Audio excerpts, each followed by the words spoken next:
Assalamualaikum teman-teman. Kenalin nih, nama Aye Rizwana Hairani. Aye dari SMP PG Ridwan Ciledug. Kali ini Aye mau cerita tentang kisah seorang pahlawan asal Betawi yang bernama Si Pitung. Pada zaman dahulu di Jakarta Barat, tepatnya di Rawabelang, tinggallah sepasang laki ama bini dan seorang anak lanangnya yang bernama Si Pitung. Dari kecil nih, orang tuanya Si Pitung pengen banget dah anaknya jadi anak yang soleh. Akhirnya Si Pitung dipesantrenin di pesantren punyanya Haji Naipin. Di pesantren, Si Pitung diajarin mengaji, membaca, dan bela diri. Si Pitung anaknya pinter banget dah. Makanya ia jadi murid kebanggaannya Haji Naipin. Hari demi hari, bulan demi bulan, tahun demi tahun. Setelah ilmu yang dipelajari Si Pitung cukup, akhirnya Si Pitung balik ke rumahnya. Saat di rumah, Si Pitung sering ngebantuin orang tuanya. Ia sering membawa kambingnya ke perbukitan yang banyak rumputnya. Orang tua Si Pitung kagak punya pekerjaan tetap.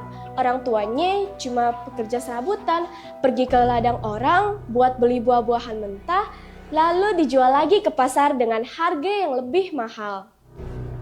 Pada suatu hari, babenya nyuruh Si Pitung buat ke pasar Tanah Abang ngejualin kambingnya. Setelah beberapa lama ngejualin kambingnya, akhirnya kambingnya laku kejual habis. Akhirnya Si Pitung mutusin buat balik ke rumahnya. Tapi saat di perjalanan, Si Pitung ketemu beberapa preman. Ternyata preman itu ngambil duitnya Si Pitung.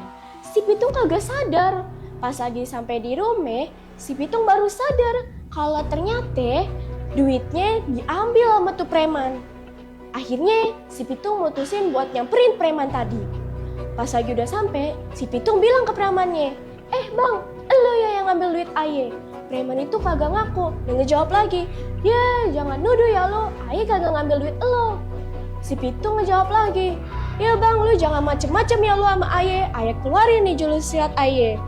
Akhirnya Si Pitung ngeluarin jurus silatnya dan berhasil ngalahin preman tadi dan ngambil duitnya.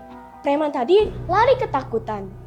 Keesokan harinya, preman tadi datang ke rumahnya Si Pitung buat ngajakin Si Pitung ngerampok. Jelas dong Si Pitung kagak mau karena menurutnya itu perbuatan tidak baik. Dan akhirnya Pitung nyuruh preman itu buat ngebantu rakyat miskin. Si preman bengong dong, gimana caranya ia ngebantu rakyat miskin sedangkan ia juga miskin, kagak punya apa-apa. Setelah melihat rakyatnya, Si Pitung dan teman-temannya ngerampok harta orang kaya yang sombong dan hasilnya dibagi-bagi ke rakyat miskin. Setelah kejadian itu, rakyat merasa senang dan hidup mereka menjadi lebih baik. Pada waktu itu, Belanda menguasai Jakarta.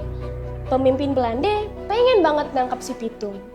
Akhirnya pemimpin Belanda ngirim pasukannya untuk nangkap Si Pitung. Tapi nangkap Si Pitung kagak gampang karena rakyat udah ngelindungin Si Pitung ame teman-temannya. Akhirnya pasukan Belanda nangkap orang tuanya ame guru pesantrennya yaitu Haji Naipin. Akhirnya orang tuanya ngasih tahu apa aja kelemahannya Si Pitung. Akhirnya Si Pitung meninggal sebagai pahlawan besar pembela keadilan dan kebenaran bagi rakyat miskin. Begitulah cerita yang Aye baca tentang Si Pitung. Sebelum Aye tutup cerita ini, Aye punya pantun nih. Jika di sana bukan di sini, jangan dulu kita pergi. Aye akhiri cerita ini, lain kali kita sambung lagi. Wassalamualaikum warahmatullahi wabarakatuh.